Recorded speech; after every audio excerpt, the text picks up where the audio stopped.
Welcome back to another Spirit Island video. It's time for another one of my tier lists. This time we are going to be covering all 68 spirits and aspects across all Spirit Island expansions. We're going to be talking about the Horizon expansion, the base game, Branching Claw, promo packs, Jagged Earth, and finally the new expansion, Nature Incarnate. A little bit about my tier lists.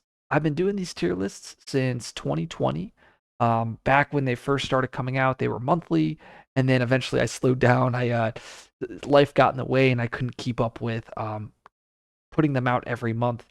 And one of the biggest asks the community had for me was they wanted me to talk through my explanation for every spirit and why I had it on the tier list. And when I originally came out with the tier list, I did that, but I knew that we were getting so many new and exciting pieces. I wanted to kind of wait until everything was out before I went through and did these explanations. Let's talk about the context of the tier list. This tier list is going to focus on multiplayer 3 to 6 players. We're going to be focusing on single and double adversaries, focusing on difficulty 10 to 12. Now, for single adversaries, I'm going to be looking at each one of the adversaries at level 6. So that's going to be at least diff 10, and then we'll also include Sweden because we don't want the Swedish to be left out. As I mentioned, we're also going to be factoring in those double adversary combinations. Not the crazy 6-6 combinations, but mid to low doubles, something like Russia 4 with Scotland 3. Those type of combinations will be factored in.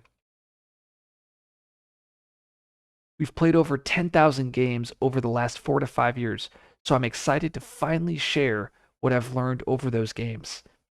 While I'm the voice and the face of the tier list, there are plenty of other prominent SI players that have helped me build this tier list from the ground up. I'm constantly getting input from a lot of players to kind of finalize this list for you guys. Okay, so let's talk about my factors. What am I looking at? I've spawned in over here. These are the 13 factors that I use when assessing spirits up here in aspects. The number one thing on my list is consistency. How frequently can I replicate the desired outcome? How frequently can I win? And this is something that I get a lot of pushback from players. I might say, let's say Shadows is really bad. And a lot of what I hear from players is, oh, but I win games with Shadows. Um, and really, yes, like all because the spirit is low on the tier list, that doesn't mean you can't win games.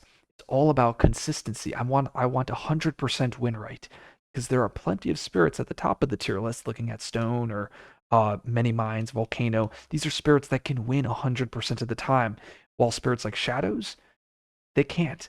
And that's why that is the number one most important thing that I factor in is consistency. The next is going to be matchups and matchups against all single level 6 adversaries. I'm factoring in all 8 adversaries for this tier list. The Spirit has a couple very bad matchups. That's going to hurt it on the tier list. Spirits that have great matchups across everything is going to be a lot higher. The number of spirit combos. So that is the number of different spirits your spirit will combo with. I'm going to use Hearth Vigil as an example, but Hearth Vigil is one of the new NI spirits that can combo with so many spirits in the game. And that's going to push it really high up on the tier list because pretty much every spirit on here will combo with Hearth Vigil. The number of high powered spirit combos. This is like if you're trying to completely destroy an adversary, what combination of spirits would you throw together? A good example would be Memory and Snake, where there's this combo where Snake will absorb Memory, and then Memory will give Snake the elements to hit that second threshold on that left innate, allowing both spirits to proliferate. And this is extremely high power, and it can completely destroy a lot of high double adversaries. The ability to tank. Now, this is mainly focusing on Scotland, but this is referring to a spirit that's on the board, and other spirits are going to throw problems on that spirit's board, and it's expected that that spirit can kind of hold the fort. A good example would be Stone, right? Where it doesn't matter if there's 3 damage in a land, or if there's 50 damage in a land. Stone is still going to pay 1 energy, and that blight is basically going to be ignored in that land. So a spirit like Stone or Green or Vengeance, these are spirits usually with skips or defensive tools that can kind of create these stall lands, and that is extremely important. So if the spirit can tank, I'm going to value that. The next thing is the ability to carry or take over the game. A good example of this would be Keeper, right? Where it reaches this point around turn 3-4 where it just begins snowballing the adversary. And that's because Keeper just has so many actions built into the spirit. How much blight does the spirit take on average? I'm factoring in every spirit is allowed 2 blight. Once you exceed that 2 blight, it begins to hurt that spirit's position on the tier list. Now I'm looking at across all matchups, I'm looking at how consistently it's doing that. If I'm playing a spirit like Shadows, yeah, I'm just going to pick Shadows again, and I pick up a defend on turn 1, I'm going to have lower blight. And while that game is a small point that I'm factoring in, I also need to factor in the most likely situation of you not picking up that defend. And it's kind of averaging across all of those games is going to kind of factor in on this point here. Can the spirit create isolation pockets? And you're going to find that some spirits, a good example would be like Downpour or Trickster, can kind of push the invaders and warp the invaders on the board such that they can prevent future explorers.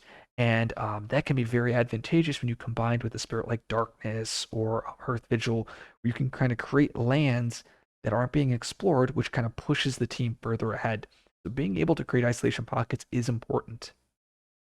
How much fear does the spirit generate? A spirit that generates 0 fear is going to get axed a little bit versus a spirit that is generating 20 fear. Is the spirit edge case proof? This is looking at those unique cases where the event deck kind of screws you, or maybe the invader stages have flipped kind of back to back, and some spirits can really get hurt by that. A good example that I always bring up is Ocean. Ocean against Habsburg 6, where that loss condition, if you take, so it says track how many blight come off the blight card during ravages that do 8+ damage. So with Ocean, sometimes your land 1 may be an inland land that's a loss condition. Well, now on turn 3, that land has the possibility of coming up again. And if it comes up again, if that's your inland land, you might have no way to deal with that land. You just got edge cased. Like that's a very rare situation, right? For the same land that came up on turn 1 to also come up really early on in stage 2. Very rare for that to happen, but that is the edge case. And some spirits, a good example would be like Many Minds or Stone or Green or Starlight. Some spirits or Sun can deal with these edge cases a lot easier than other spirits. We're going to beat up on Shadows a little bit. Okay, so how many boards are viable for that spirit? So some spirits do really well on 1 or 2 boards. Some spirits can play on any board and they'll have great success. So spirits that can play on a wide variety of boards are going to be higher up on my tier list, or at least that's going to be factored in on my assessment of that tier list. And finally, can the spirit clear its board in tier level 2? Can the spirit get rid of all towns and cities, achieving that level of victory? Because if this is true, then that means you don't really need fear. And that's going to be something that I'm going to emphasize throughout the series. Okay, so before we dive into the tier list, I'm going to do a disclaimer. All because something is lower on the tier list, that doesn't mean it can't win. It also doesn't mean that it isn't fun.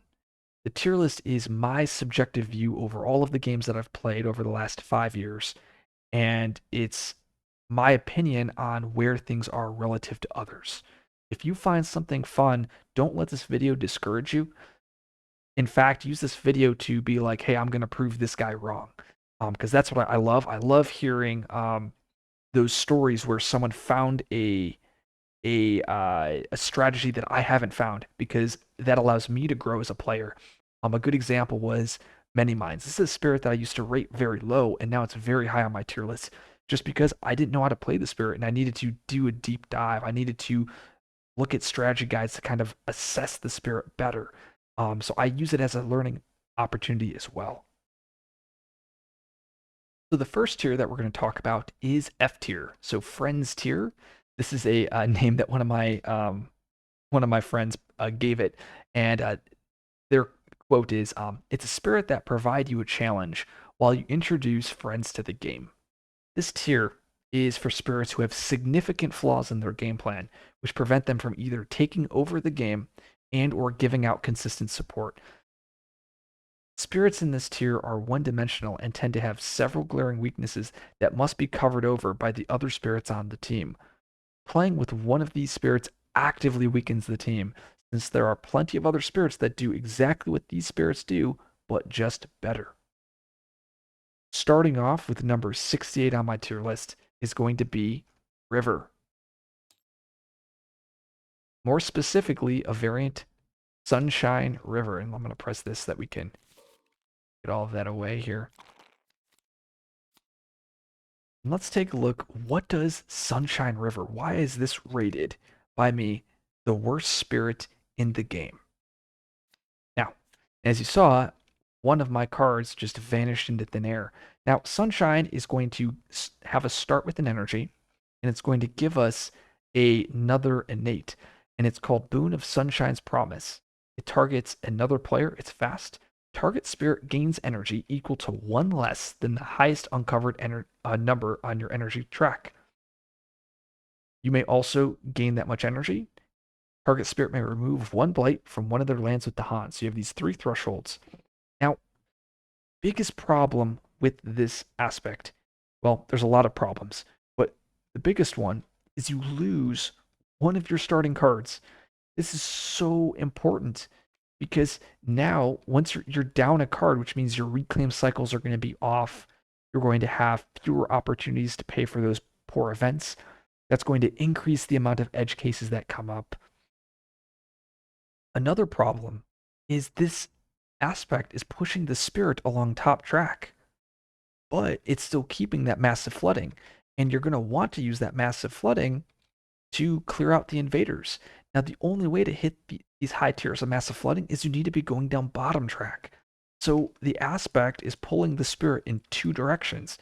You want to go top track to get this special innate, but you also need to go bottom track so that you don't die. In addition, the amount of energy, so target spirit gains energy equal to one less than the highest uncovered. So if I have the 2 energy, they only gain 1. If I have the 3, they gain 2. So you're not even giving them a lot of energy. Boon of Vigor is almost always giving another spirit 2 energy. So, like, in order to actually start getting value from Sunshine, is you actually got to get to the 3 energy mark. And that's 2 turns away if you're G2 and G2ing. But then you have to underplay cards. It's a complete mess. And it says you may also gain that much energy. You don't need the energy as River because if you're playing along top track, your cards are so cheap. You already have such a massive amount of energy. You don't need any more energy. So the reason why this spirit is number 68 is because you're losing a starting power card. It's destroying the strategy of moving along bottom track to hit this innate here. And the devs, they realized that this was a problem. And as you can see, all of the new NI stuff, the NI aspects, like for instance, Keeper's aspect or Green's aspect, they may get rid of one of your problemsome cards. Well, I guess Green does, Keeper doesn't, but Keeper gets rid of a growth option. But with Green, they get rid of that gift of proliferation, but then they give you a replacement card. Here, you don't get that replacement card. So they learned their lesson with Sunshine just because the spirit is so bad. Looking at number 67, we have Shadows Flicker Like Flame. Now, what makes this spirit bad? Well, there's a couple things. First, the way that Shadows clears lands is it's going to use Favors Called Due to gather Dahan, followed by Concealing Shadows to make those Dahan take no damage. and the Dahan will clear the land. But then what ends up happening is the land blights. So blight comes down in order to clear the land. So you're taking that blight, which is pushing you towards the game's #1 loss condition, which is running out of blight. In addition, you're a 0/1/1 spirit. That means you're not placing presence on reclaim, and then you have 2 presence placement options. So you're a 0/1/1 spirit with pretty weak tracks, especially in the early game. So if you look here on top track, you're starting with 1 energy. So I'm going to only be placing 1 presence to increase my energy income by 1. That's awful. That's so bad. And then I have to place another presence to get to 3 energy, which is pretty nice. It's a huge boost once you get to that 3 energy, but it takes 2 turns. And then if it takes 2 turns, you're not playing, you only have 1 card play. If you only have 1 card play, you're not hitting these innates. So what ends up happening is you can't even commit to the 3 energy. You can't even commit to the 1 energy. A lot of times you'll have to choose this energy option, going bottom track, such that you can play your 2 cards to hit this innate. The second problem with Shadows is the innate disrupts explorers, which is great, except there's a lot of adversaries that don't care if you disrupt their explorers. England, for instance, Habsburg, Scotland. These are adversaries that are going to have ways to get around this innate. And as a result, this is a spirit that is really going to have issues in those matchups. Another problem is a lot of these low complexity spirits can hit this max innate when you play all of your card plays, your starting uniques. Shadows is one of the spirits that can't. I'm literally playing 4 moon cards. I guess 3 air, but I'm missing that fire. And once again, if I wanted to reach this, I would need to go 1, 2, 3, 4 presents from bottom track. In addition, I'd probably need to go at least 1 to 2 presents from top track, which means that it's going to be 6 turns of growing. And because I'm a 0/1/1, I likely have to take about 3 reclaims, assuming I don't get lucky, which means turn 9 is when I'm maxing out this innate. And usually games are won. It really depends. For my games, they're usually won in quotes around turn 3, 4. And not like I've won the game, but it's to the point where I'm so far ahead, it doesn't matter. The adversary won't be able to come back.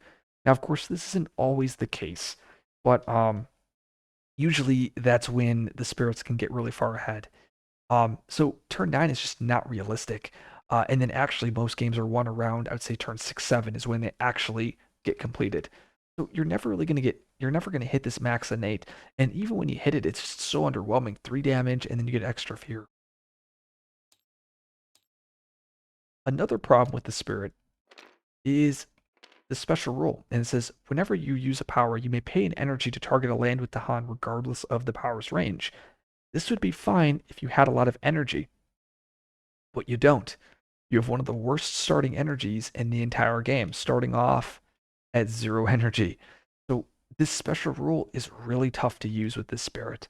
I think once you get to the 3 energy, you might be able to use it a little bit, but I just find it to be very, very challenging. For 66, we have base vital strength of the earth. Now, this spirit is pretty low on my tier list for several reasons. First, the spirit isn't proactive enough.